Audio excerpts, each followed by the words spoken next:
The Chinese like us, the Americans like us, the Europeans like us, the Africans like us. We're highly trusted, quite well off. We can if we play our cards right in this new world we see emerging. Phil O'Reilly. He shook hands with Barack Obama, Nelson Mandela, prime ministers and global CEOs. He's the New Zealander who sat at the head of the table leading the Paris-based International Business Network. And when he speaks, governments copy it down. We have a brilliant close relationship with Australia. I'm not sure that's the case anymore. Alta, a bigger capitalisation now than Fonterra, selling a thing that stops you having to have a fence for cows. We've still got this phenomenon in New Zealand where one great founder creates an industry. It happened with Peter Jackson and Lord of the Rings and Richard Taylor and those brilliant people. It's now happened, of course, with Rocket Lab. We punch above our weight. No, we don't. Some companies do, on occasion, punch above their weight, but as a country, we don't. And sometimes I've seen us punch below our weight, actually. Well, because... Are these massive global organizations actually helping everyday business survive this year, or are they completely out of touch with reality? I want to know what these business leaders are worried about. Well, of course, right now they're worried about, well, they're not worried, they're activated about. Phil, you are an insider, I feel, like a corporate insider. Is that a right description for you? Well, I'm certainly well networked. I've been working with New Zealand and global businesses now for 30 years on and off, and so I've got lots and lots of people I know. And one of the things in my business is we know lots of people, right? So I hand out a lot of business cards and attend a lot of functions and spend a lot of time in meeting rooms. Yeah, you're absolutely right. So who is Phil O'Reilly? Westie. I grew up in West Auckland. I'm the first person in my family to go to university. First person in my family to wear a suit every day. My father was an engineer. My mother was a nurse. So I grew up a classic sort of Kiwi childhood in the 60s. Went to a state school, all those sorts of things. Went to Auckland University and did a history and English degree. And I started out in industrial relations because my father was a union official part-time. And I said, I quite like this industrial relations stuff, Dad. What should I do? He said, well, go join the employers, son, because they pay better. He was right about that. And then after that, I've really built a career in industrial advocacy, which I still do a bit of today, and then got into business organisation world. Spent a bit of time in Westpac in Sydney to get a bit of Australian experience, and these days run my own consulting business. So yeah, it's a pretty standard New Zealand life in a sense. I mean, I grew up in West Auckland doing all the things that you'd expect. You've got an interesting career. You're like an insider of an insider, actually. Like you were saying, you're always in a suit, talking to prime ministers, global CEOs, international diplomats to kind of figure out how the world is working. Mm-hmm. Yep. What's that like? Well, it's interesting. Usually, almost always, I'm in New Zealander in the room, and oftentimes I'm the chair of those things because I've been doing it for a while now. So just so everybody understands, I used to chair business at OECD, the OECD Business Organisation. I used to be on the governing body of the International Labour Organisation that's based in Geneva. I've been long engaged in the B20, G20 process and a few other international things besides. And so that gets you networked, obviously, very networked globally, mainly through business organisations, which include, of course, CEOs and prime ministers and so on turning up to meetings. So these days, because I've been doing it for so long, I tend to be the most senior guy in the room, or one of the most senior guys in any room I'm in, and that means I'm often chair. So just last night, for example, 10 o'clock last night, I kicked off a meeting of OECD business around Southeast Asian countries wanting to join the OECD. I chaired a meeting with European, American, Southeast Asian, Australian people in the room, all on Zoom. So these days, I'm practiced at it. I tend to turn up to meetings a lot, the same kinds of meetings, and I tend to be chair or on the microphone a lot as well, leading initiatives. But it's kind of weird being the only Kiwi in the room, right? Yeah. Because, sometimes I say to people, I hate being G56. It's a where New Zealand's the 56th biggest economy on earth about that. So I hate being G56. And then sometimes when the Straits of Hormuz happens, I like being G56. I like being small and rather insignificant. So you've got to push forward pretty actively being a Kiwi in those rooms, because if you don't push actively, you're just seen as a small country down the back of the room somewhere. So we're pretty active about it. I want to know what these business leaders are worried about and sweating about at night. Well, of course, right now they're worried about, they're not worried, they're activated about AI. They're activated about the digital revolution. That's more broadly the case right now. They're kind of talking a lot about what I call reglobalization. I describe it as that. And I take a view in those meetings that actually New Zealand is likely to be actually quite well off. We can, if we play our cards right, in this new world we see emerging. So this new polarity between the United States, China and Europe, the three big hegemons going on out there at the moment. Where does New Zealand play in that? Well, actually our largest increasing trading partner right now, the largest increase, Europe. What are we selling them? Milk and beef is what we're selling them. That gets us, who would have thought 10 years ago that we'd say that about Europe? So the world is changing. We're now selling much more technology. Paris Air Show last year, 12 New Zealand companies displaying at the Paris Air Show, 9 of them doing crossover defence and civilian technologies like drone technology and so on. So the world's changing.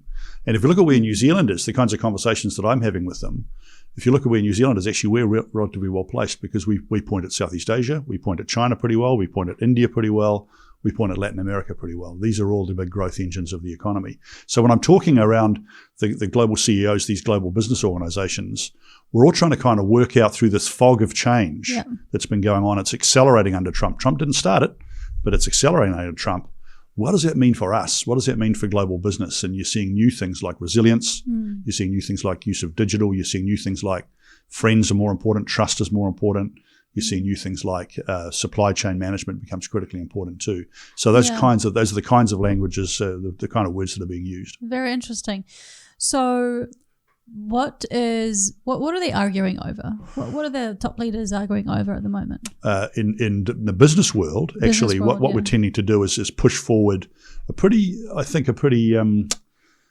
solid, pretty agreed position. Actually, there are some differences, obviously, and if some of the business people who are representing the Trump administration are a little less kind of globally minded than others. But what you'd find actually is in global business a real certainty, a real worldview that's pretty actually consensus driven around the importance of the global trading system, governed by the WTO, the importance of competitiveness, the importance of openness to trade, the importance of global supply chains being resilient, the importance of bringing these new areas of growth like Southeast Asia, for example, into the global commons and into the world that the developed world inhabits. So actually when you talk to global business, actually what we're saying as a global business community is pretty solid, pretty stable, pretty consensus driven, and it won't surprise you. We've been saying it for the last 10 to 12 years. So what's really happening is the world which we are looking at is changing rather than the business view.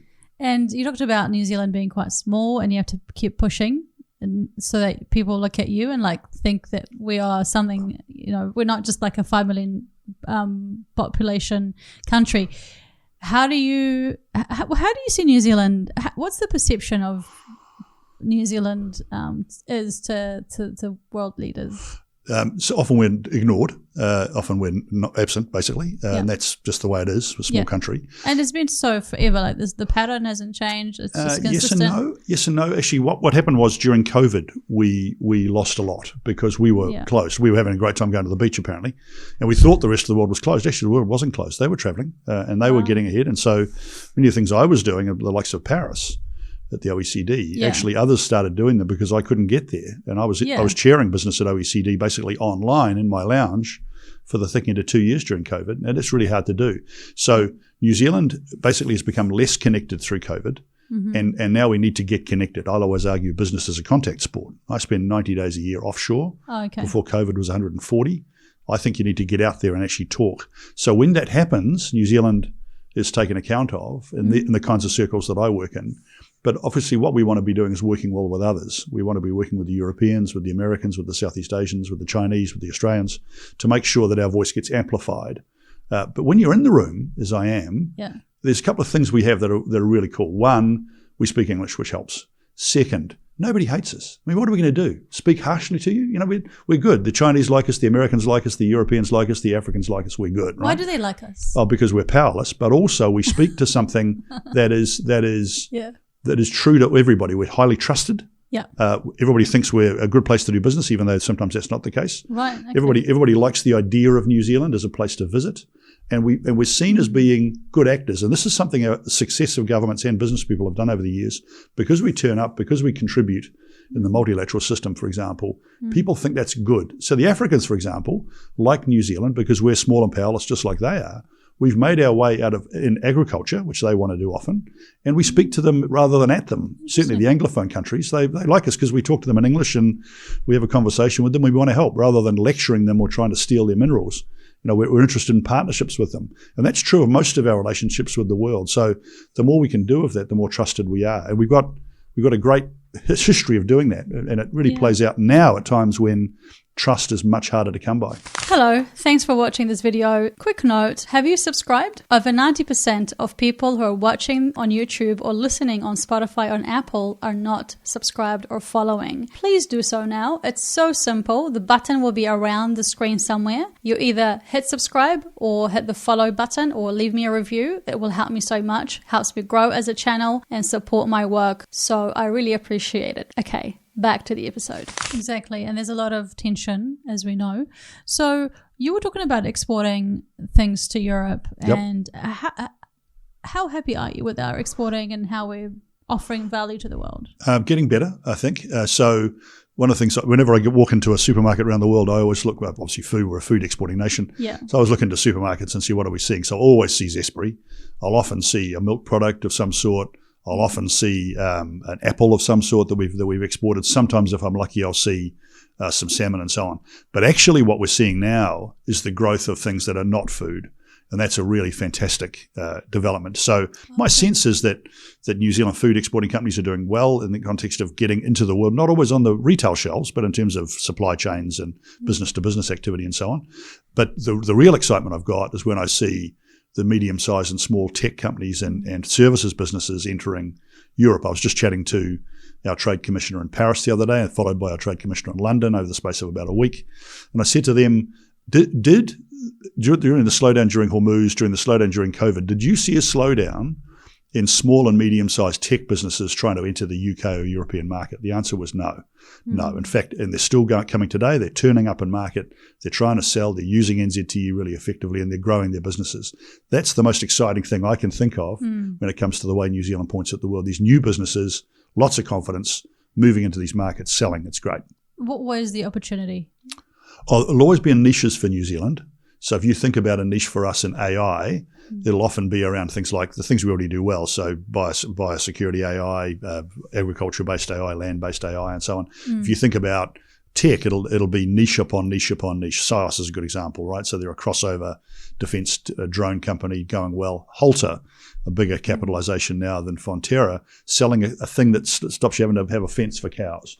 So it's unsurprising that those kinds of businesses will go well. But also, of course, we've still got this phenomenon in New Zealand where one great founder creates an industry. It happened with Peter Jackson at Lord of the Rings and Richard Taylor and those brilliant people. Yeah. It's now happened, of course, with the Rocket Lab, where I think last year, or correct me if I'm wrong, I think we launched more rockets into space than anyone else in the world. Now, when I say that to Europeans, they go, no, that's not true. No, it is true. We did it. Oh, no, it can't be true. So we've got to overcome some of the disbelief of others about our niches. But launching rockets into low orbit is a classic niche technology. But here we have a booming industry around Mahia and around Rocket Labs making it happen. Brilliant. And the ones who are making a dent and making themselves noticed, like Rocket Lab, obviously it's a massive company. And it's like a 1 in 10,000 success story. Sure. How, for people who are trying to make it outside of New Zealand, especially like service-based businesses, not products, and they're getting stuck, why are they getting stuck, and how can they get unstuck? Sometimes it'll be because they don't understand markets. So one of the things I see is that this is becoming less of a problem, but certainly 10 years ago was a problem. You had naive New Zealand business people entering markets. I'd see them. They'd turn up in meetings and go, gee, you've got to get with the program, guys. This is not how the world thinks. So one of the things I think more founders need to do is to get on that plane just like I do and go see the market, walk around. You can't beat walking around a market, even if you're selling a tech product, just to understand what's going on. I think sometimes there's a misunderstanding of the competitive landscape, the fact that you're dealing with thousands of competitors in your little niche often. They're based in the US.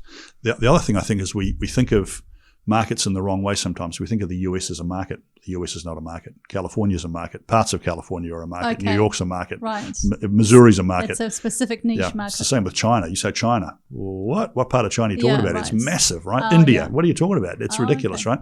So I think sometimes we have a misunderstanding of those aspects of the market. The other point I'd make is a lot of those businesses are just going to fail anyway. I mean, they don't have the capital, or they've just gone down the wrong pathway, and that's why that fail fast thing's a good idea. But the businesses I see that are operating well have a couple of things they're doing well for. They've got good backers, got great talent. They understand the market they're trying to penetrate, and they're not scared of it. They're happy to go global day one, and that's a new thing for most New Zealand businesses. Brilliant, love it. And who's your? You mentioned a number of companies, but who's your favorite that is doing really well now? SIOS is a cool company because it leads into SIOS is the defence crossover technology business that sells drones. Oh yeah, and they're selling a lot of drones into Ukraine, so they can push back on Russia's illegal invasion of Ukraine. So that's a company that I really like because it's a tech company. It's pushing into a fast-growing area. One of the fastest-growing sectors in the world is the defence sector. The Europeans, if they get to 5% spending, they talk about doing that, 5% of GDP in their spending. They say, we simply can't do it on our own balance sheets. We're going to need partners to help us. And I put my hand up on the meeting and go, what about New Zealand? We can help. So this idea of getting into new sectors, growing sectors, defence, one of the fastest growing, as I say, with crossover technologies, which we're going to be really good at. We're not going to build frigates. We're not going to build missiles. What we can do is build things that work as well on a farm as on a battlefield. And that's what SIOS does. So that's a cool business. I like them a lot. Awesome. So you're advising companies, maybe advising governments? Sure, a little bit. Are you advising New Zealand governments at the moment, or are you advising overseas governments, or both? Or well, the advice that we tend to do is through business organisations. So with regard to the OECD governments, of course, that's 34, I think, 34, 38, whatever it is these days. It's growing a bit. So the advice we're giving governments is policy advice based on the business organisation called Business at OECD, which I used to chair.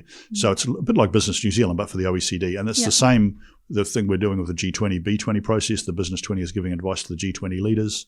So that the advice I tend to give tends to be, at that level, tends to be collective advice about broad policy settings and things that the governments, we commend them to do to make the world a better place. So the advice I give to the New Zealand government tends to be these days relatively more episodic. So, for example, I'm working on a working group right now on the future of Milford Sound.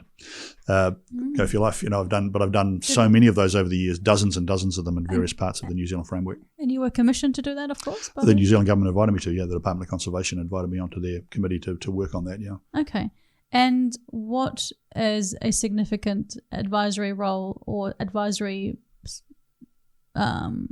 project that you're working on? Perhaps it could be the Milford Sound, but what is quite really significant that's going to make or break New Zealand that you may be involved in right now? Yeah. Well, not right now, but more you might have in the last few years. Yeah. There were two that I did. One under the John Key National Government and then under the Jacinda Ardern Labor Government that were allied that I learned a lot out of that really mattered to New Zealand. The first one was a thing called the Child Poverty Expert Advisory Group set up by Paula Bennett, the then Minister. And I was invited to join that. And I said, well, why do you want me? I'm not poor and I don't have any kids. Why would you have me on this thing? And they said, just stay with it, Phil, because you're a business person. You'll get the point. And you dived into the drivers of child poverty in New Zealand, what's going on. And you realise that actually business and employment have a key role to play. So it was a fantastic opportunity. We made some recommendations that I'm very proud of. The government changed, and then Jacinda Ardern's government invited me to be a part of a thing called the Welfare Expert Advisory Group, having a look at the welfare system in New Zealand. Once again, from a business and employer prosperity kind of perspective, economic perspective. Fantastic work. I didn't agree with everything we said because it's a consensus, but look, I thought it really shifted the dial and certainly, I hope, infected the conversation much better about the future of welfare.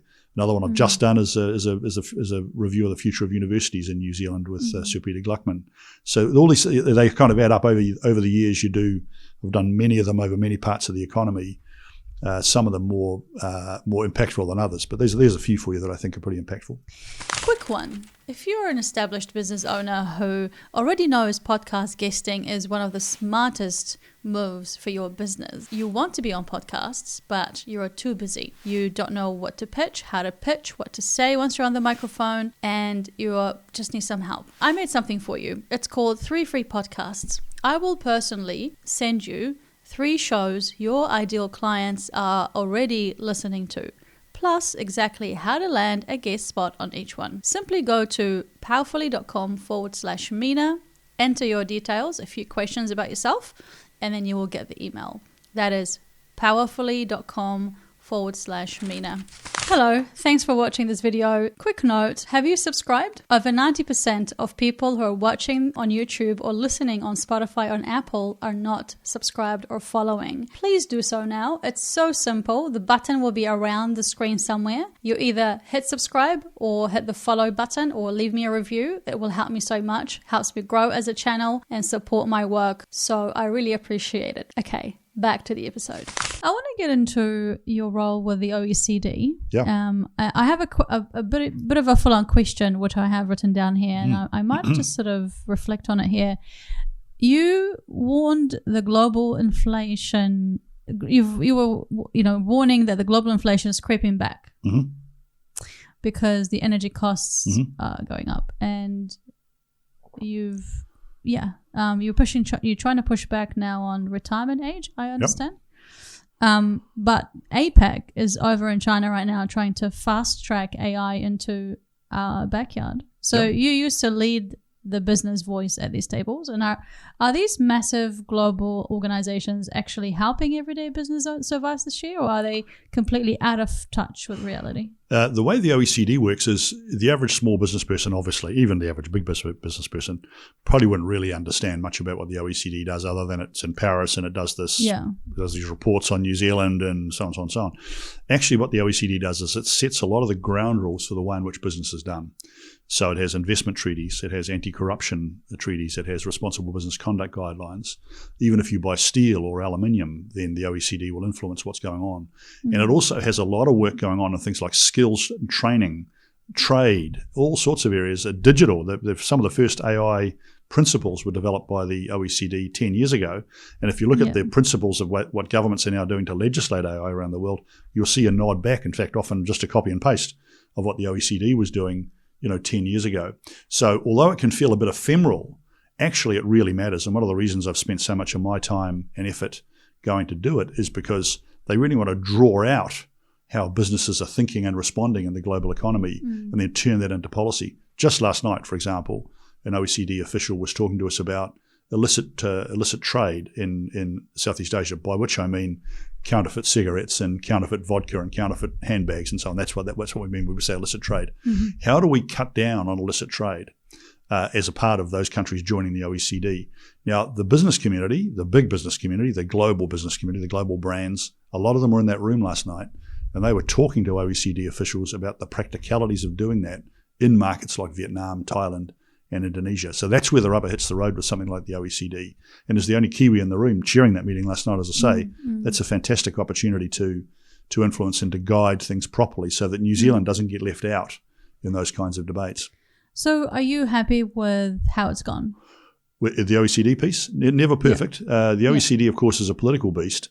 And so what we're seeing is the crosswinds and the kind of if you like, the fault lines of the global debate also play out on the OECD. Yeah. The OECD doesn't have China as a member, nor does it have Russia as a member, so that makes it a little bit easier. Why is that? Well, because they're not developed economies and you need to be invited to join. And China probably would never join anyway. They don't want to be part of that club, I suspect.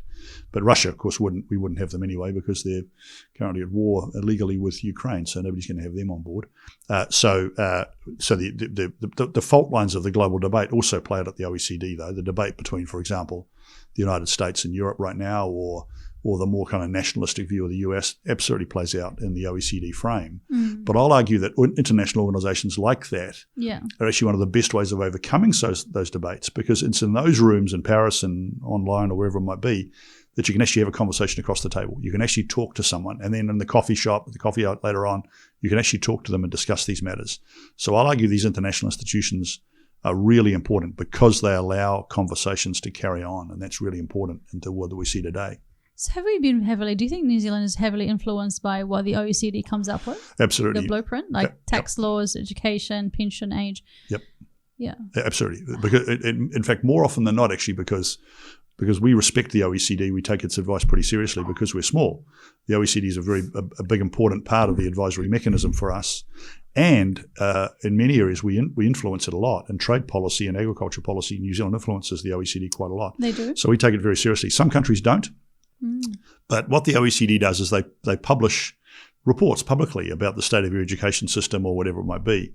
And the politicians have got to stand up and say, well, I disagree with that or I agree with that, right? So, that's why it's influential, and New Zealand generally takes it seriously. What have you disagreed with recently? Oh, there's some of the stuff the OECD says I'll disagree with capital gains tax recommendations in New Zealand. I don't think we need them here. But some of the stuff they say around Around some of the labour market stuff, I'll probably disagree with. But the point is, that's fine. I mean, you can't agree with everything, otherwise why have them? The point is that I know that with regard to not just the OECD, but the other global organisations, I can go in there and say to them, I don't agree with that, or I think that's wrong, or I've got some more evidence for you. And because they're very competent, they'll listen to that. Now, they may not change their view, but they'll listen very hard to it. And in many occasions, in the background, because of the networks that I have and the networks that others have, not just me, but others too, we can actually influence their thinking at an early stage, not to try to be corrupt or anything. It's just to make sure that they're well informed about what businesses think and react accordingly. So it's a very valuable frame. And capital gains tax, can you get into that a little bit? Because our audience is very interested in that. Oh, okay. So the question is, what do you have a capital gains tax for? Is it to reduce property prices? Well, they've got one in Australia. They've got the higher property prices than we do. Is it to raise more tax? Well, I'll argue, why do we want to raise more tax? Why don't we reduce spending? Is it to have a more equitable property market? Well, it doesn't seem to lower prices by itself. Australia has a capital gains tax and stamp duty, big numbers when you sell a house. Doesn't appear to have helped their property market very much. So when I look at things like capital gains taxes or whatever other policy initiative you might want to have, I'll ask you. I'll go back to first principles and say, what are the problem you're trying to solve? What evil is it that you're trying to get rid of? And I look at the policy proposal you're proposing, and I'll say, I don't think it does that. And that's the same. That's what I think about capital gains tax. There are other things we can do.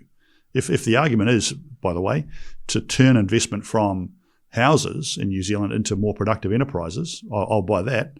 Should we have some more productive enterprises, please? What are we going to do about that? Because I'll argue if we've got more productive enterprises that we can invest in, people will invest in them. The New Zealand stock market, poorly performing, dreadful performance over the last 10 years. What are we doing about making sure that KiwiSaver accounts can invest more in the New Zealand stock market rather than the US stock market? That's the policy problem that we need to sort out. Far too often, in my mind, for every complex problem, there's a bright, shiny, simple solution that's wrong. And capital gains taxes is a good example of that for me. Interesting. So the stock market, what could happen? Why haven't we sorted it out in the last 10 years? A whole bunch of reasons. We're small, obviously, and we've got, because of the nature of our economy, our stock market is dominated by companies that actually aren't all that entrepreneurial. Meridian, it's a power company. I mean, it should be a very conservative thing, and yet it's one of the biggest companies on our stock exchange. So I can't invest in Nvidia. I can't invest in Microsoft in our stock exchange. I'm going to have to invest in Auckland Airport. Yeah. Once again, a monopoly, right? Or Mercury. I mean, really, they're lovely companies. Yeah. But I personally don't invest much in them because they're defensive companies. I want to, even at my age and stage, I want to invest in growth. And there's far too few companies on the New Zealand Stock Exchange that are growth focused and that I can see could really tow things forward. And that's what you're seeing really as you look at the New Zealand stock market. It's not something that people invest in, and you can see that through the performance of it. Now, it's not the stock market's fault. It's about our economic settings in New Zealand to make sure that we get better capital formation, more science-based businesses, more tech businesses wanting to list on the New Zealand Stock Exchange. And that is a much harder thing than you think, right? Why is it harder? Well, there's a whole bunch of compliance issues associated with market listings. There's a whole bunch of risk that companies take in doing that. There's a whole bunch of reporting requirements. And really, why don't they just get some rich guys to help them out? And you're seeing that a lot, right? So private listings, more companies staying private for longer, and not just in New Zealand, but elsewhere as well. And the growth of larger private businesses not listed on the stock exchange, I can't get exposure to them, right? So to give you one example, if I was to think of just one thing to make New Zealand wealthier over the next 10 years, I'd treble science investment.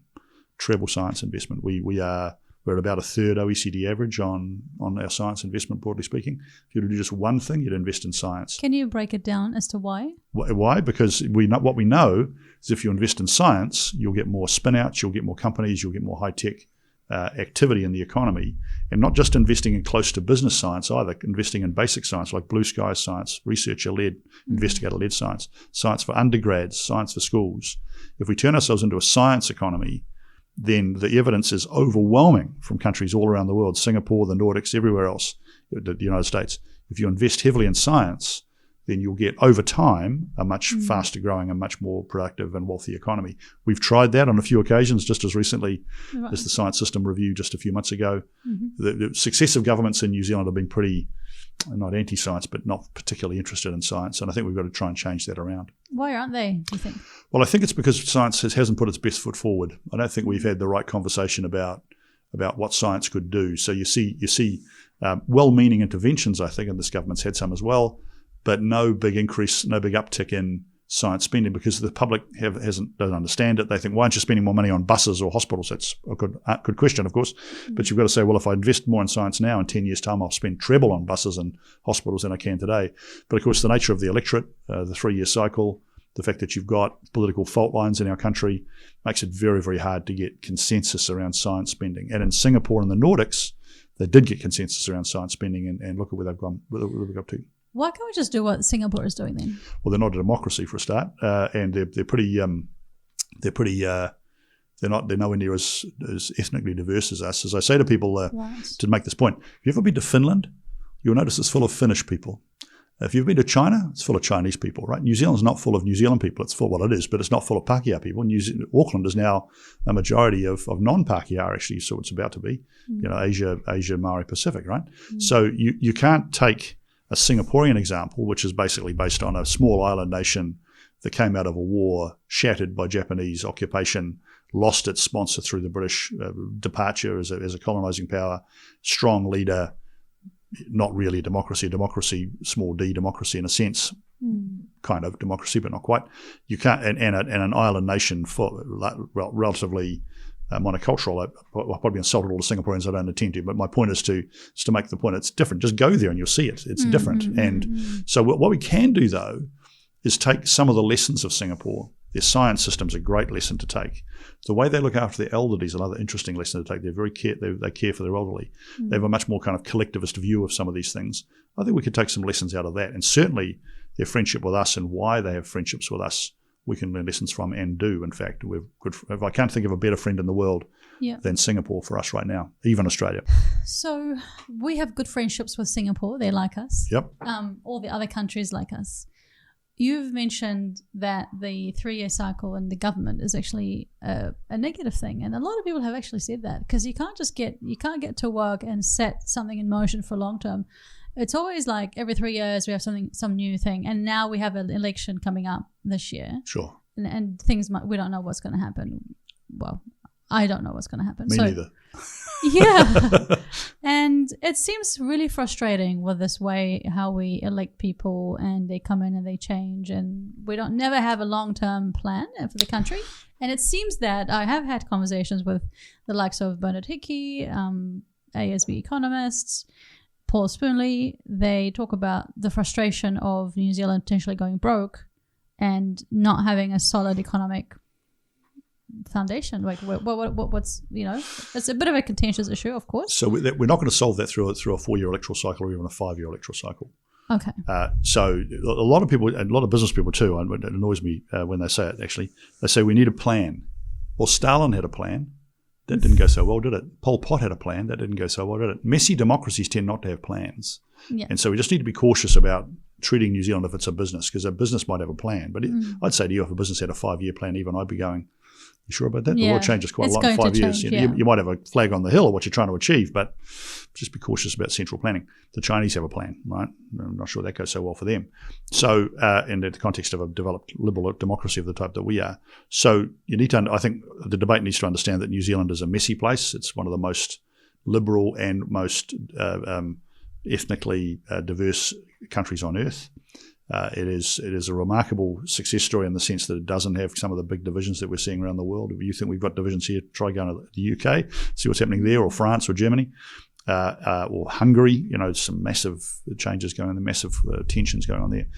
So for those who say the solution is a 4-year term, I say, no, you misunderstand. I think, once again, go back to what the issues are. I think that we don't spend enough time trying to get big ideas out and talked about to the public. An example of where we do get it right is in trade policy, where actually across the years, largely Labor and national league governments have largely carried on with New Zealand's trade agenda. Now, there's been times in the past where that was kind of under threat a bit. Under the early days of Jacinda Ardern, there was this, they almost didn't sign CPTPP and so on. So that we can sometimes stretch those kinds of consensuses. But that's a good example of one. Now, why is that? Why is trade a consensus issue and so much isn't? Well, it's because everybody understands the value of trade. If you're on the right, you're a union guy. If you're on a left union guy, right, big sort of corporate dude, you understand the value of trade for different reasons, actually. You understand it for jobs over here, and you understand it for income over here. Probably a bit of both, to be fair. What we need to do in our country is to have a much more conversations about those things, right? So one of the things we lack in New Zealand is enough think tanks. I'm on the board of the advisory board of KOI2, Peter Gluckman's operation, talking about the future of New Zealand, future thinking around things like about how we act together as a society, how we think about democracy. I join it because I think it's an important conversation to have. So think less about plans, because that just suggests we tick it off, because that just never happens. Think more about how we have conversations in our country that are respectful and that actually people can lean into and do something about, and then give the politicians some bravery to move ahead. The pathway is never going to be certain, but the pathway can have some more fences and limitations to it, so they can get the politicians to get across the line on these things. That's what we need to do. And why aren't we doing it? We have too few think tanks. We don't have enough deep thinking going on outside government. It's one of the big issues, I think. Yeah. So we have many of the people that'll appear on this podcast, no doubt, do some thinking. I do too. We do some writing. We've got our day jobs too. So we're not doing enough kind of big debates. I blame the media to some extent too. The media is pretty poor, actually almost uniquely poor at this in New Zealand. What could they do? Well, they could actually invest in themselves a bit more and actually stop telling us all about pointless things like how many ministers took a trip, which is just pointless and it offends me, and have much more conversation about some of the big issues going on in New Zealand, about science spending, about how we actually make our health system more efficient and so on. I'm not saying they're all wrong, but what I am saying is when I pick up the paper every day, it doesn't add much from what I know about what's going on in the economy. It's not adding much to my knowledge. In fact, it's getting in the way, really. And that's the view of quite a few people I talk to say, I don't want to beat the media up either, but they do a good job. But some of them do a good job. Yeah. But it's to say that in New Zealand we're not having enough of the kinds of debates about the future. We're not having the language of the future that we need to have that enables politicians to move with more confidence to take big decisions. As a result, they tend to take small decisions. They tend to just do a little of this and a little of that, and the economy's kind of burning as we go forward, as those other commentators have pointed out to you. What would be really cool to do right now? Like if you had the chance to have more conversations around investments and science and trade, I don't know what else you want to have a conversation about, and actually involve politicians, what would that look like? Your ideal scenario? Well, I think you don't start with the politicians, actually. It's a kind of conversation with some people in Geneva just 2 weeks ago. How do we reform the global trading system? The WTO's in real trouble. I'll come back to New Zealand in a second. Yeah. How do we reform the WTO? Is America going to lead the reformation of the WTO? No. Is China? No. Is Europe? No, they're not. Who can lead a WTO reform effort? Actually, probably the small countries. New Zealand could lead it. And actually, we are doing some work around leading reform there of the WTO system. Why? Go back to the point about New Zealand. Everybody likes us. What are we going to do? Invade you? Everybody understands it's really important to us, and everybody will take us seriously because they do. We're a serious group of players in a serious economy and a serious group of officials and politicians, right? So take the same thinking into some of New Zealand's issues. Instead of asking the politicians to some media stand-up on a Sunday night on the tiles in Parliament, what do you think? You're going to get nothing out of that, right? Why don't we do more coalitions of the willing outside of politics? You see a bit of this in New Zealand, to be fair, saying, actually, we think this, and then trying to build a momentum around that. One of the reasons I do all those working groups I've done over the years, dozens of them for various governments, New Zealand and Australia and elsewhere, is because that's a part of that process. Getting smart people sitting around a table, getting some evidence and making a report and making it public.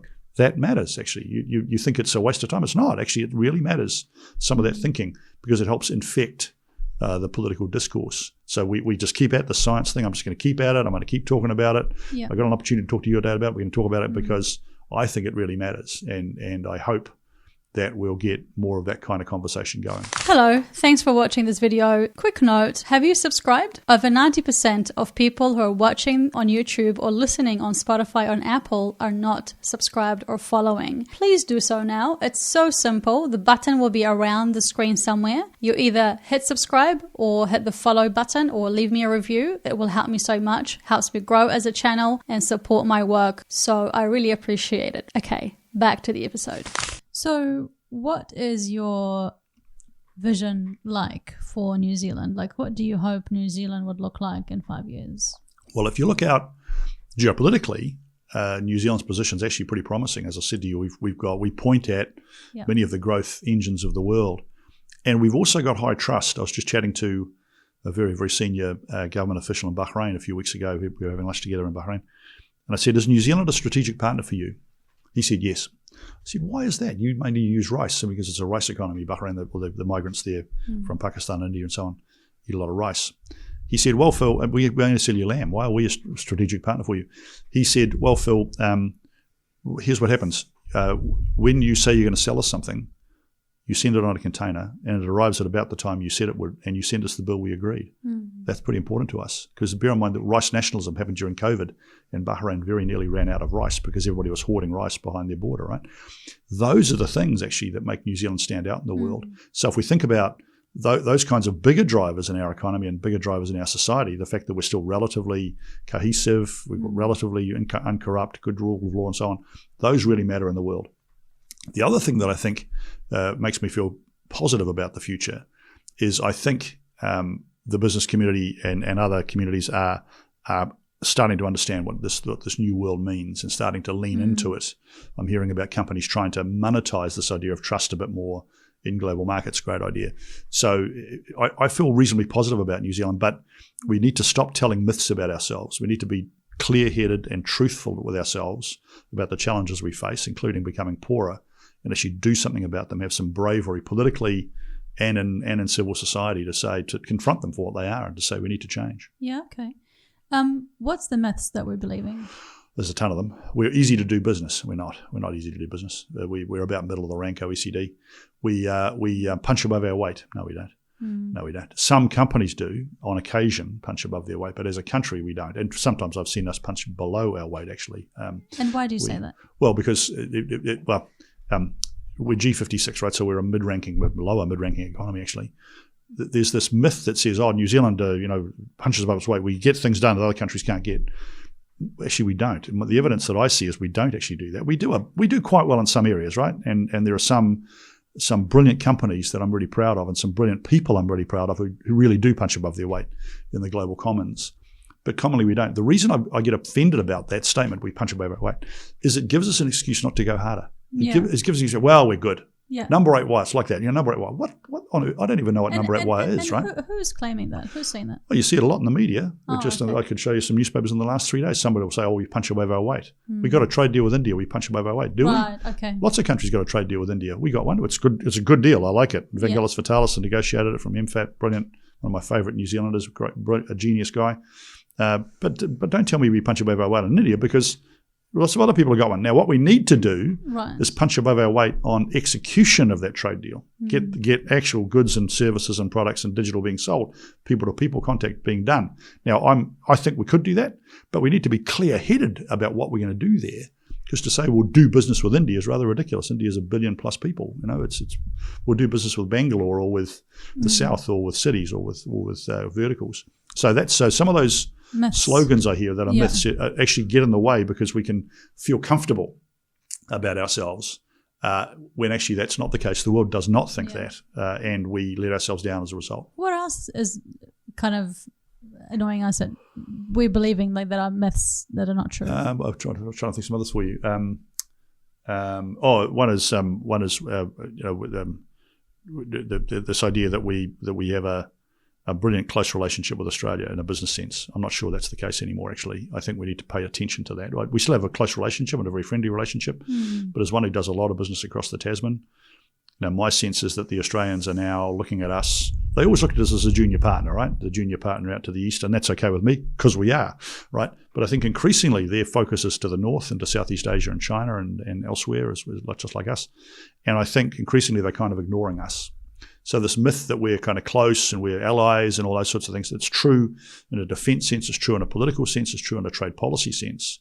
But I think in the business sense, we need to pay attention to Australia. We need to not just think that to take Australia for granted as Australia, I think, takes for us for granted. We need to be looking at these new modes of growth. There's another good myth for you, that we're close friends with Australia. I'm not quite sure that's the case anymore. Okay. So for people for businesses who are listening to this conversation, they're making $1 million plus, 20 million, have got staff, and they're sitting thinking, what does Phil have for me? What sort of word does he have that can inspire me and help me to carry on for the next 6 months before the end of the year, even in the next year or two? because you have such a unique perspective on the world and business, what would you say? A couple of things. One, as I say, New Zealand's actually relatively well placed. If that may not work out for each individual company, but the world is actually for us. The world actually likes us. We're good. Indonesia, Thailand, they like us, right?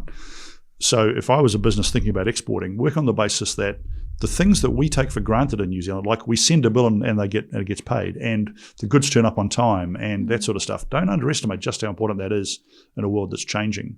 The second thing I'd argue is that if I was a business trying to inspire myself over the next year, and I'm in that position, I'm a business person trying to inspire myself for the next year too. Yeah. I think getting out and about, I think shaking hands, handing out a business card, because you still do that in most parts of the world actually, getting out and actually taking a trip, seeing what's going on, taking a conference, these sorts of things, just to see that the world is actually changing. The other point I make is I do this too in my own business, read incredibly widely about what's happening, because I think by doing that you see the skyrockets going off somewhere else that you've missed. And the other point I'd say to anybody who might be thinking about the world ahead, go back internally. Every day I turn up to my business and I'm inspired by the people I work with. I've got 5 staff. Whenever I'm feeling down, I turn up and we have a joke and have a cup of coffee, or take the piss out of something that's gone on in the world. Then I get back on my feet and start again. And I think that idea of using people around you to inspire you with their thinking and their ideas is another great way of thinking about it. Those are all pointless and a waste of time, but that's how I think about these things. It's definitely not a waste of time, and they are very valuable. And what you've given me a lot to think about. And I thank you for making time. Pleasure. And how can people reach out to you if they're interested to? LinkedIn's a good idea. I'm on LinkedIn with plenty of followers there, so just reach out there, or just go to www.iron-duke.com. Yep. There's the URL on my website, but usually people reach out to me on LinkedIn. I'm pretty easy to find there, and I'll always respond to you. Yep, perfect. Well, Phil, it's been great to have you. Thank you, and all the best to you and your fabulous work in this world. Great, thanks.